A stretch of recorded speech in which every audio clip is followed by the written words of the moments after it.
Congratulations. You're already losing the AI arms race, and you didn't even know you were in it. Seriously. While you were binge watching that new series or arguing about the correct way to eat a taco, your Wi-Fi router was quietly plotting world domination. It's not your fault, though. How could you know that your smart fridge and your baby monitor were secretly being recruited by shadowy cyber armies? You thought the biggest threat was your fridge judging you for eating cake at 2 a.m. Turns out it's Russia. Yes, Russia.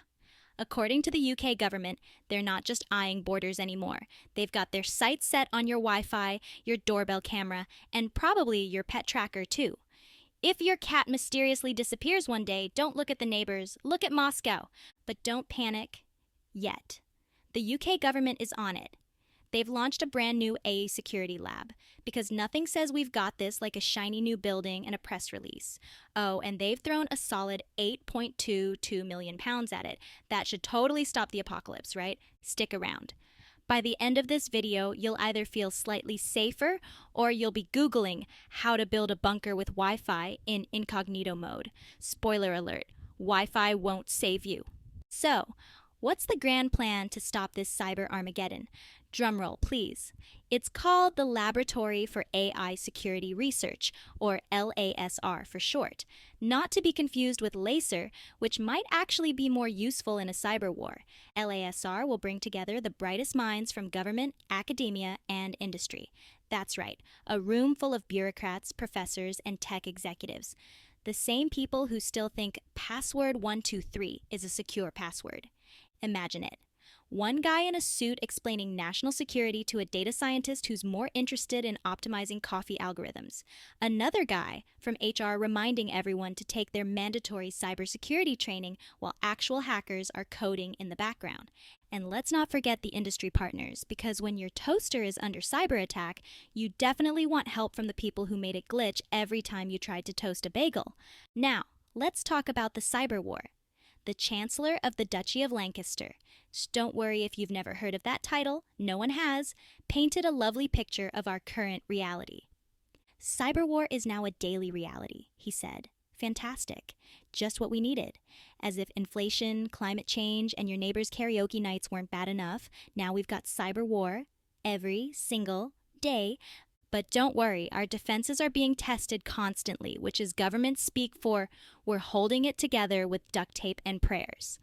And who's leading the charge? Russia. Again, because apparently invading countries isn't enough. They've got to hack your smart thermostat too. And let's not forget our other cyber friends, China and North Korea. They're out there too, hacking everything from telecommunication networks to, I don't know, probably your grandma's Facebook account. So, who's involved in this Cyber Avengers team? GCHQ, the Ministry of Defense, and, wait for it, Oxford University. Yes, Oxford. The place known for producing philosophers, poets, and people who can debate whether a hot dog is a sandwich. Apparently, they're now experts in cybersecurity. Imagine an Oxford graduate staring at a line of malicious code and philosophically pondering, is the hacker attacking me or am I attacking the hacker? But it's not just Oxford. We've got other prestigious institutions and government agencies working together. Picture it. A room full of people in lab coats arguing over whether they should prioritize AI malware or AI that just can't stop recommending cat videos. And it's not just a UK problem, this is global. While we're trying to patch security holes, other countries are building their own AI arsenals. China hacked the Ministry of Defense's payroll system. Imagine that. You're expecting a paycheck, but instead you get a message in Mandarin and a request for your bank details. And North Korea? They're using AI to develop malware because apparently being a rogue state with nuclear ambitions wasn't ambitious enough. They had to get into tech too. So, can we win this AI arms race? Experts say maybe. But here's the kicker. We're still relying on legacy infrastructure. Legacy. As in old. As in your grandma's dial-up internet is probably more secure. Adding AI security to that is like putting a biometric lock on a cardboard door. Sure, it looks impressive, but one good kick and, well, you get the idea. But here's where it gets interesting. What if all of this is just a distraction? What if the real danger isn't the AI lab or the cyber attacks? What if they're secretly building AI overlords, and while we're busy worrying about malware, they're planning world domination? Think about it, all those smart devices in your house, watching, listening, waiting. Your toaster knows more about your habits than you do. Meanwhile, Oxford is apparently recruiting spies. Because nothing says intimidating like a spy who can quote Shakespeare and debate the ethics of espionage. Imagine James Bond, but instead of a gun, he's armed with a thesaurus and a copy of Ethics for Dummies. But fear not, I've prepared an apocalypse survival kit for you. Step 1. A smart fridge manual, because when the power grid goes down, you'll want to know how to make it stop blinking error. Step 2. A kale smoothie for morale. It might not stop a cyber attack, but at least you'll be healthy while the world crumbles.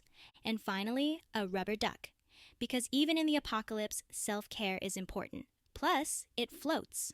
So, what have we learned today? The UK is in a cyber arms race, Russia wants to hack your toaster, and Oxford might save us all or philosophize us into oblivion, but hey, at least now you know. Knowledge is power, right? Unless, of course, the AI knows more, in which case, good luck. And remember, when your Wi-Fi turns against you, don't say I didn't warn you. Sleep tight.